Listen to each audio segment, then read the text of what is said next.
എല്ലാവർക്കും നമസ്കാരം. നമസ്കാരം. കഴിഞ്ഞ ദിവസം ശ്രീരാമലക്ഷ്മണന്മാർ വിശ്വാമിത്രനോടൊപ്പം താടകയെ നിഗ്രഹിച്ച് താടകയ്ക്ക് മോക്ഷം കൊടുത്തു. തുടർന്ന് സിദ്ധാശ്രമത്തിന്റെ പടിവാതിൽക്കൽ എത്തി നിൽക്കുകയാണ് അല്ലേ? നമുക്ക് തുടർന്നുള്ള കഥ കേൾക്കാം.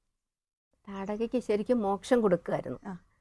അത് കഴിയുമ്പം ആദ്യത്തെ പരീക്ഷണം വിജയിച്ചു. ഇനിയും ആയുധങ്ങൾക്ക് അർഹനാണ്. അതുകൊണ്ട് ധാരാളം ആയുധങ്ങൾ, ദിവ്യാസ്ത്രങ്ങൾ, ദിവ്യമായുധങ്ങൾ, ഗദകൾ, അശനികളൊക്കെ കൊടുത്തു. ഇതെല്ലാമായിട്ട് ഇവര് പ്രധാന ലക്ഷ്യത്തിലേക്ക് പോവുകയാണ്. അവിടെ വനത്ത് നിന്നും പുറത്ത് കടക്കും. യാഗരക്ഷ യാഗരക്ഷ പുറത്ത്, വനത്ത് നിന്നും പുറത്തായി.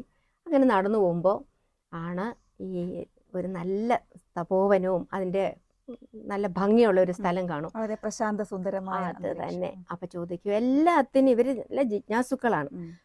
ചോദ്യങ്ങൾ ചോദിക്കുക, അതിനുത്തരം പറയുക. അതാണ് വിശ്വാമിത്ര മഹർഷിയുടെ ഒരു ജോലി. അതേ ഉള്ളൂ. അപ്പൊ അദ്ദേഹം ഇങ്ങനെ ചോദിച്ചത് ആരുടെയാ? ആ സമയത്താണ് മഹാബലിയുടെ കഥ പറയും. എന്നിട്ട് വാമനമൂർത്തിയുടെ ആശ്രമമായിരുന്നു ഇത്, സിദ്ധാശ്രമം. വാമനമൂർത്തിയോടുള്ള ആ ഭക്തി കൊണ്ട് ഞാൻ ഇവിടെ അങ്ങ് താമസമാക്കി. എൻ്റെ വാസസ്ഥലമാണിത്. പക്ഷെ ഇവിടുത്തെ പ്രശ്നം എന്താന്ന് ചോദിച്ചാൽ, രാക്ഷസര് ഒന്നിനും സമ്മതിക്കത്തില്ല. അവരുടെ അതിക്രമം വളരെ കൂടുതലാണ്. അതുകൊണ്ടാണ് നിങ്ങളെ ഞാൻ ഇങ്ങോട്ട് കൊണ്ടുവന്നത്. പറയും, രാമൻ പറയാ, അതിനെന്താ, അങ്ങ് എത്രയും പെട്ടെന്ന് തന്നെ യാഗം തുടങ്ങിക്കോളൂ, നമ്മൾ തയ്യാറാണ് എന്ന് പറയും. അപ്പോൾ 6 ദിവസത്തെ ദീക്ഷ എടുക്കണം വിശ്വാമിത്രൻ. അത് 6 ദിവസം അദ്ദേഹം മൗനവ്രതമാണ്, ഉണ്ണാവൃതമാണ്. ആ സമയത്തൊന്നും സംസാരിക്കത്തൊന്നുമില്ലല്ലോ. അപ്പം അത് കണ്ട് ഇവര് ആശ്രമത്തെ സംരക്ഷിക്കണം. തയ്യാറായി ഇവർ വില്ലും അമ്പുമായിട്ട് അഹോരാത്രം ഇതിന് ചുറ്റും നടക്കുകയാണ്. അങ്ങനെ 5 ദിവസം കഴിഞ്ഞു. 6ാമത്തെ ദിവസം യജ്ഞവേദി തയ്യാറാക്കി, ഹോമകുണ്ഡം ജ്വലിക്കാൻ തുടങ്ങി. അവിടെ ഈ ചൊല്ലുകളൊക്കെ ആയി. ആ സമയത്ത് അതിഭയങ്കരമായൊരു ശബ്ദം ആകാശത്ത് കേൾക്കുന്നു. ആ ഇടിവെട്ട് പോലത്തെ ശബ്ദം. ഉടൻ തന്നെ ഇരുളുകാണ്, നല്ല ഇരുട്ട് വന്നു, മായ കൊണ്ട് ഇരുട്ടുണ്ടാക്കി. എന്നിട്ട് ചോര വർഷിക്കാൻ തുടങ്ങി.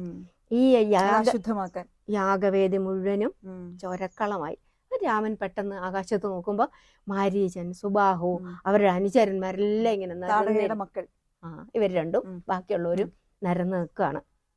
ഞാൻ പറഞ്ഞു, ലക്ഷ്മണ നീ നോക്കിക്കോ എന്ന് പറഞ്ഞിട്ട്, ഞാൻ ഇപ്പൊ തന്നെ ഇവരെ തൂത്തെറിയുന്നുണ്ടോ എന്ന് പറഞ്ഞ് ആദ്യത്തെ അസ്ത്രം മാനവം എടുക്കും, എന്നിട്ട് അയക്കും. അത് ചെന്ന് മാരീചനെയാണ് ആദ്യം ലക്ഷ്യമാക്കുന്നത്. മാരീചന്റെ ശരീരത്തെ അസ്ത്രം കൊണ്ടു അതിന്റെ ആഘാതത്തിൽ 6 യോജന അകലെ സമുദ്രത്തിൽ പോയി വീഴുകയാണ്. ലക്ഷ്മണ, ഞാൻ കൊല്ലത്തില്ല മരീചനെ, കാരണം മയക്കിവിടത്തേ ഉള്ളൂ. കാരണം ഒരു നിയോഗം അവിടെ ഉണ്ടല്ലോ, ഉണ്ട്. അതെ. അപ്പം ഇപ്പൊ നമ്മൾ മയക്ക് വെടിവെക്കത്തില്ല എന്ന് പറഞ്ഞ പോലെ ഒരു മയക്ക് വിട്ടു. അദ്ദേഹം അവിടെ ചെന്നു. പിന്നെ ലങ്കയിലെത്തിയ കഥയൊക്കെ പിന്നീട് വരും. എന്നിട്ട് അടുത്തത് വൈഷ്ണവാസ്ത്രം കൊണ്ട് സുബാഹുവിനെ കൊല്ലും, വായവ്യാസ്ത്രം കൊണ്ട് ബാക്കി മുഴുവത്തിനെ എല്ലാത്തിനെയും കുടിക്കും. അങ്ങനെ ഇവിടെ എല്ലാം ശുദ്ധീകരിച്ച് യാഗം നല്ല ഭംഗിയായിട്ട് നടക്കും. ഇദ്ദേഹത്തിന് വലിയ സന്തോഷമാവും. കാരണം എന്നും ഭയപ്പാടോടെ, ഇദ്ദേഹത്തിന് വേണേൽ ശപിച്ചോ ഇവരെ ഇല്ലാതാക്കാം, പക്ഷെ യാഗത്തിന്റെ ഫലം കിട്ടത്തില്ലല്ലോ അങ്ങനെ ചെയ്താല്. സന്തോഷമായി നന്നായിട്ട് മൂർധാവിൽ ചുംബിച്ചു, പുകഴ്ത്തി, അനുഗ്രഹിച്ചു. എന്നിട്ട് അന്ന് ഉറങ്ങുക.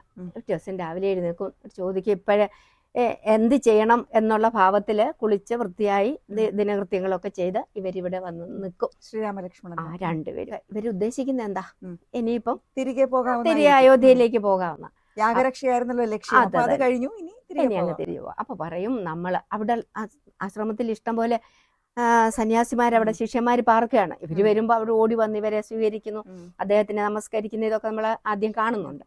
അപ്പൊ പറയും, ഞങ്ങള് ഇങ്ങനെ ഒരു മിഥിലയിൽ ഒരു വലിയ യാഗം നടക്കുന്നു, മഹത്തായ ഒരു യാഗമാണ്. അവിടെ ഞങ്ങളെല്ലാം പോകാൻ തയ്യാറായിട്ടിരിക്കുക. ഒരുപാട് ആളുകൾ ഇങ്ങനെ പൊക്കൊണ്ടേയിരിക്കുന്നു അങ്ങോട്ട്. നമുക്ക് അങ്ങോട്ട് പോയാലോ എന്ന് വിശ്വാമിത്ര മഹർഷിയോട് ചോദിക്കും. ആവാം, പക്ഷെ അവിടെ ഒരു കാര്യം കൂടെ ഉണ്ട്. അവിടെ ത്രയംബകം വില്ല് കാണാം നമുക്ക്. ശ്രീരാമന്റെ ജീവിതത്തിലെ അടുത്ത 7ലേക്ക് പോവാണ്. അതെ അതെ. ത്രയംബകം വില്ല് അത് ദേവന്മാര് ഈ മിഥില കൊടുത്തതാണ്, മിഥില രാജാക്കന്മാർക്ക് കൊടുത്താണ് ഒരു യജ്ഞത്തിന്റെ പ്രതിഫലമായിട്ട്. അത് ശിവന്റെ അമ്മ.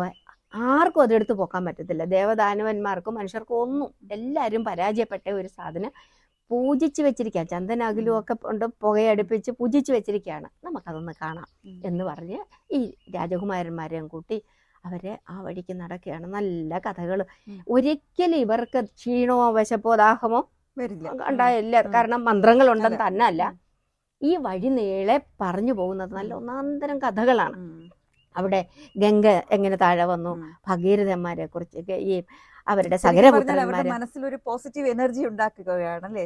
ഒരു തരത്തിൽ ഇവർക്കൊരു ബുദ്ധിമുട്ടില്ല. കഥകൾ കേട്ട് ഇങ്ങനെ നടക്കുന്നുണ്ട്. പാദചാരികളായിട്ടാണ് പോകുന്നത് മുഴുവൻ. രഥത്തെ കയറിയിട്ട് ഒരുപാട് ദിവസങ്ങളായി. അങ്ങനെ ഇവര് ചെന്ന് അങ്ങനെ പോവും. അന്ന് രാത്രി ശോണാനദി തീരത്ത് മേൽക്കൂരൊന്നും ഇല്ലാന്ന് ആലോചിച്ചോണം. അവിടെ താപസന്മാർ ഇവർക്കൊരു കിടക്കയൊക്കെ ഉണ്ടാക്കി അവിടെ കിടന്നുറങ്ങി. പിറ്റേ ദിവസം രാവിലെ വീണ്ടും യാത്രയായി. അങ്ങനെ മിഥുലാപുരിയില് അതിന്റെ ഉപവനത്തിൽ വരും. അവിടെ വരുന്ന ഉടനെ പറഞ്ഞ മാതിരി അതിമനോഹരമായ ഒരു സ്ഥലവും അവിടെ ഒരു ആശ്രമവും. പക്ഷെ അവിടെ ഒരാളും ഇല്ല, നിർജ്ജനമാണ്. അപ്പൊ ചോദിക്കും, ഇതാരുടെ ആശ്രമമാണ്, ഇതെന്താ ഇവിടെ ആരും ഇല്ലാത്ത? മറ്റേ ശിഷ്യന്മാരെല്ലാം അങ്ങോട്ടോടുന്ന് ഇങ്ങോട്ടോടുന്ന് ചുമത കൊണ്ടിരുന്ന് ഇങ്ങനെ ബഹളമാണല്ലോ. ഇവിടെ ആരും ഇല്ലാത്ത എന്താ ഇങ്ങനെ ചോദിക്കുമ്പോൾ പറയും, അത് ഞാൻ നടന്ന പോലൊരു കഥ നിങ്ങളോട് പറഞ്ഞു കേൾപ്പിക്കാം. എന്നിട്ട് പറയും, പണ്ട് ദേവന്മാർ പോലും പൂജിച്ചിരുന്ന ഒരു ആശ്രമമാണ് ഇത്. അതിൻ്റെ നല്ല കാലത്ത് ഇവിടെയാണ് ഗൗതമ മഹർഷി അഹല്യയോടൊത്ത് താമസിച്ചിരുന്നത്. അപ്പം അഹല്യ ബ്രഹ്മാവിൻ്റെ മകളാണ്. അതിസുന്ദരിയാണ്, നല്ല സുന്ദരി. അപ്പം ഈ സുന്ദരിമാരെ കാണുമ്പോൾ ആളുകൾ, ദേവന്മാർ വരെ ആഗ്രഹിക്കും. ദേവന്മാർ തന്നെ അല്ല, അഷ്ടദിക്പാലകന്മാർ പോലും ഇദ്ദേഹത്തിനോട് ചെന്ന് അഹല്യയെ ചോദിക്കുന്നുണ്ട്. അപ്പം അദ്ദേഹം പറയും, ഇങ്ങനെ ഒരുപാട് ആകുമ്പം അവിടെ എപ്പോഴും ഒരു മത്സരം വെക്കുമല്ലോ. അപ്പം പറയും, നിങ്ങൾ ഭൂമി ചുറ്റി 3 പ്രാവശ്യം ആരാണോ ആദ്യം വരുന്നത് അവർക്ക് എൻ്റെ മകളെ തരാം. ഇത് അറിഞ്ഞു ആളുകളെല്ലാം നിരന്നു. പക്ഷേ നാരദൻ അവിടെ വരും. നാരദൻ വന്നിട്ട് ഗൗതമനോട് പറയും, ഗൗതമ മഹർഷിയോട് പറയും, കാമധേനുവിനെ ഒന്ന് വലം വെച്ച് 3 ഉരു വലം വെച്ചിട്ട് അങ്ങ് ചെല്ലാൻ. അപ്പം ഇദ്ദേഹം, ഈ ഗൗതമൻ നാരദന്റെ ഉപദേശം അനുസരിച്ച് കാമധേനുവിനെ 3 പ്രാവശ്യം വലം വെച്ചിട്ട് ബ്രഹ്മാവിന്റെ അടുത്ത് ചെന്നു. അങ്ങനെ നേടിയതാണ് അഹല്യ. എന്നിട്ട് ഈ തപോവനത്തിൽ കൊണ്ടുവന്നു. നല്ല സന്തോഷത്തോടെ അവർ ജീവിക്കുകയാണ് എന്ന് നമ്മൾ ഊഹിക്കുന്നു. അങ്ങനെ ഇരിക്കുക ഒരു ദിവസം ഇദ്ദേഹം, അപ്പം അറിയാലോ നേരത്തെ മുതലേ ദേവന്മാരൊക്കെ ഇവിടെ കണ്ടുവിട്ടിട്ടുണ്ട്. ഇദ്ദേഹം ദൂരസ്ഥനായിരിക്കുന്ന ഒരു സമയത്ത് കുളിക്കാൻ പല കഥകൾ കേൾക്കുന്നുണ്ട്. എന്താ അങ്ങനെ പോയ സമയത്ത് ഇന്ദ്രൻ അവിടെ വരുന്നു, സന്യാസി സ്വാമിയുടെ വേഷത്തിൽ തന്നെയെന്ന് പിന്നെ ഇദ്ദേഹം ശപിക്കുന്നിടത്ത് പറയുന്നുണ്ട്. അപ്പൊ ഇവിടെ വന്നിട്ട് അഹല്യയുടെ അടുത്ത് ചെന്നു, അഹല്യയെ പ്രാപിച്ചു എന്ന് അഹല്യക്ക്. അപ്പൊ ഇതിൽ പറയുന്നത് അഹല്യക്ക് മനസ്സിലായി ദേവേന്ദ്രനാണ്. ഈ രാമായണത്തിൽ അഹല്യ തെറ്റുകാരിയാണെന്ന് പറയുന്നുണ്ടല്ലേ. അധ്യാത്മ രാമായണത്തിൽ പറയുന്നത് അഹല്യ വഞ്ചിക്കപ്പെട്ടു എന്നാണ്. അതെ തന്നെ, ആധ്യാത്മ രാമായണത്തിൽ അങ്ങനെയാണ് പറയുന്നത്. ഇവിടെ അങ്ങ് മഹർഷി വരുന്നതിന് മുമ്പ് ഇറങ്ങി പോകാൻ പറയുന്നുണ്ട്. അപ്പൊ നല്ല സന്തോഷത്തോടുകൂടി ഇദ്ദേഹം പുറത്തേക്ക് വന്നു. ആ സമയത്തുണ്ട് ഗൗതമ മഹർഷി കയ്യിലെ ചമതയുണ്ട്, ദർഭയുണ്ട്, ജ്വലിക്കുന്ന അഗ്നി പോലെ ജ്വലിച്ചുകൊണ്ടാണ് ഇദ്ദേഹം വരുന്നത്. അത്ര തേജസ്സാണ് ഗൗതമന്. അങ്ങനെ വന്നു, ഇങ്ങനെ നിൽക്കുന്ന ആളിനെ കണ്ടു. ദേവേന്ദ്രനാകപ്പാടെ പേടിച്ച് വിറച്ചു. ആ സമയത്ത് പറയും, ഞാൻ ഇല്ലാത്ത സമയത്ത് എൻ്റെ വേഷത്തിൽ വന്ന് അകൃത്യം ചെയ്ത ദുഷ്ട, നീ നിർവീര്യനായി പോട്ടെ എന്നാണ് ശപിക്കുന്നത്. അപ്പം നിർവീര്യൻ എന്ന് പറയുമ്പോൾ പിന്നെ ഒരു സ്ത്രീകളുടെ അടുത്ത് പോകാൻ സാധിക്കാതാകട്ടെ. ആ സമയത്ത് എന്താ പറ്റിയെന്ന് അറിയാമോ? ഇദ്ദേഹത്തിന്റെ വാൽമീകി രാമായണത്തിൽ ഇങ്ങനെ അദ്ദേഹത്തിന്റെ വൃഷണങ്ങൾ താഴെ പോയി, നിർവീര്യനായി. എന്നിട്ട് പിന്നെ അത് അടിന്റെ വൃഷണം വെച്ച് പിടിപ്പിക്കുന്നൊക്കെ ആയിട്ട് കഥ വേറെയുണ്ട്. എന്തായാലും ഇതിൽ അധ്യാത്മ രാമായണത്തിൽ വേറെയാണ്, നീ സഹസ്രഭഗനായി പോകട്ടെ എന്ന്. അപ്പൊ ഇദ്ദേഹത്തിന്റെ ശരീരം മുഴുവൻ ഭഗങ്ങൾ 1000കണക്കിനുണ്ടായി. പിന്നെ അത് ശാപമോക്ഷം കിട്ടി കൊഴിഞ്ഞു പോയതും. അപ്പൊ അതുകൊണ്ടായിരിക്കും ദേവേന്ദ്രന് സഹസ്രാക്ഷൻ എന്നൊരു പര്യായം കൂടി വന്നതല്ലേ. സഹസ്രഭഗൻ എന്നും പറയാറുണ്ടല്ലോ. സഹസ്രഭഗൻ അത് പോയി കഴിഞ്ഞപ്പോ സഹസ്രാക്ഷനായി മേത്ത് മുഴുവൻ അതിന്റെ. അത് കഴിഞ്ഞ് ഇദ്ദേഹം അകത്തോട്ട് കയറി ചെല്ലുമ്പോൾ വ്യബതുഗാത്രയായിട്ട് വിറച്ചു നിൽക്കുന്ന അഹല്യയെ കാണുന്നു. അവിടെ ഇദ്ദേഹം ശപിക്കുകയാണ് അഹല്യയെ.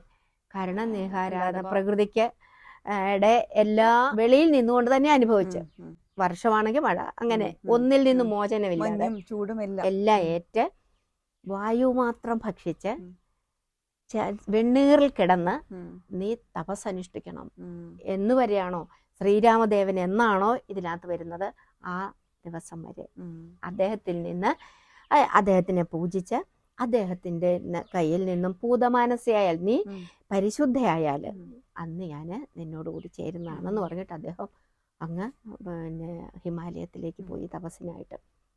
അന്ന് മുതൽ ഈ അഹല്യ ഇവിടെ കിടക്കുകയാണ്. അപ്പം ആ മനഃപൂർവ്വമാണ് ഇതുവഴി കൂട്ടിക്കൊണ്ട് വരുന്നത്. അഹല്യയ്ക്ക് മോക്ഷം ലഭിക്കണമല്ലോ. എന്നിട്ട് അദ്ദേഹം പറയും, നീ ഇതിനകത്തോട്ട് കയറി കയറൂ രാമ എന്ന് പറഞ്ഞിട്ട് ആശ്രമത്തിലോട്ട് കയറുകയാണ്. ഇന്നുവരെയും സജിദേവി അന്നേരം കേട്ടിട്ടുള്ളത് കല്ലായിട്ടിരിക്കുന്നു, പാദസ്പർശമേറ്റപ്പോഴാണ് മോക്ഷം കിട്ടിയത് എന്ന് പറയും. പക്ഷെ ഞാനിങ്ങനെ ആലോചിക്കാറുണ്ട്, ഇതിനകത്ത് അങ്ങനെ പറയുന്നില്ല. ഇവര് പറയുന്ന രാമോഹം എന്ന് പറഞ്ഞ ആമോദത്തോടെ പാദങ്ങൾ വെച്ചു, ആശ്രമത്തിലേക്ക് വെച്ചു, ഞാൻ രാമനാണ് എന്ന് പറഞ്ഞാവരുതോ? കാരണം ശ്രീരാമദേവൻ ഇങ്ങനെ ഒരു കല്ലാണെങ്കിൽ പോലും തലേ ചവിട്ടുക അതെനിക്കൊരു ബുദ്ധിമുട്ട് പറയാൻ എന്നേ ഉള്ളു. ചിലപ്പോ അങ്ങനെ ആവാം. എന്തായാലും എന്ന് പറഞ്ഞ് ചെന്നിട്ട് ഇവർ രണ്ടുപേരും ആ അഹല്യയുടെ കാലയിൽ ഇങ്ങനെ പിടിച്ച് തൊഴുത് അനുഗ്രഹം വാങ്ങിക്കുന്നുണ്ട്. ആ സമയത്ത് പുഷ്പവൃഷ്ടി ഉണ്ടായിരുന്ന ആ സമയത്ത് ദേവദുന്ദുഭി വാദ്യഘോഷങ്ങൾ, നല്ലൊരു അന്തരീക്ഷം അവിടെ ഉണ്ടാകുന്നു. അപ്പോഴേക്കും ഗൗതമ മഹർഷി അവിടെ എത്തി ഈ ഒരു വലിയ മഹത്തായ ഒരു സന്ദർഭത്തിൽ അദ്ദേഹം തൻ്റെ ഭാര്യയെ അഹല്യയെ സ്വീകരിച്ചു. അതിനുശേഷം അദ്ദേഹത്തിൻ്റെ ആശീർവാദങ്ങൾ നേടി ഈ വിശ്വാമിത്ര മഹർഷിയുടെ സന്തോഷവും താൻ ഉദ്ദേശിച്ച് വന്നിരിക്കുന്ന കാര്യങ്ങൾ നടന്നു.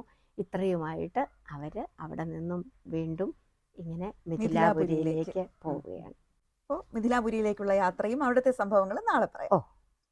സംഭവ ബഹുലമായ ദിവസങ്ങളാണ് രാമന് കാത്തിരിക്കുന്നത് മിഥിലാപുരിയിൽ. മിഥിലാപുരിയെയും ജനകനെയും കുറിച്ചുമൊക്കെ നാളെ പറയാം. അതുവരേക്കും എല്ലാവർക്കും നമസ്കാരം.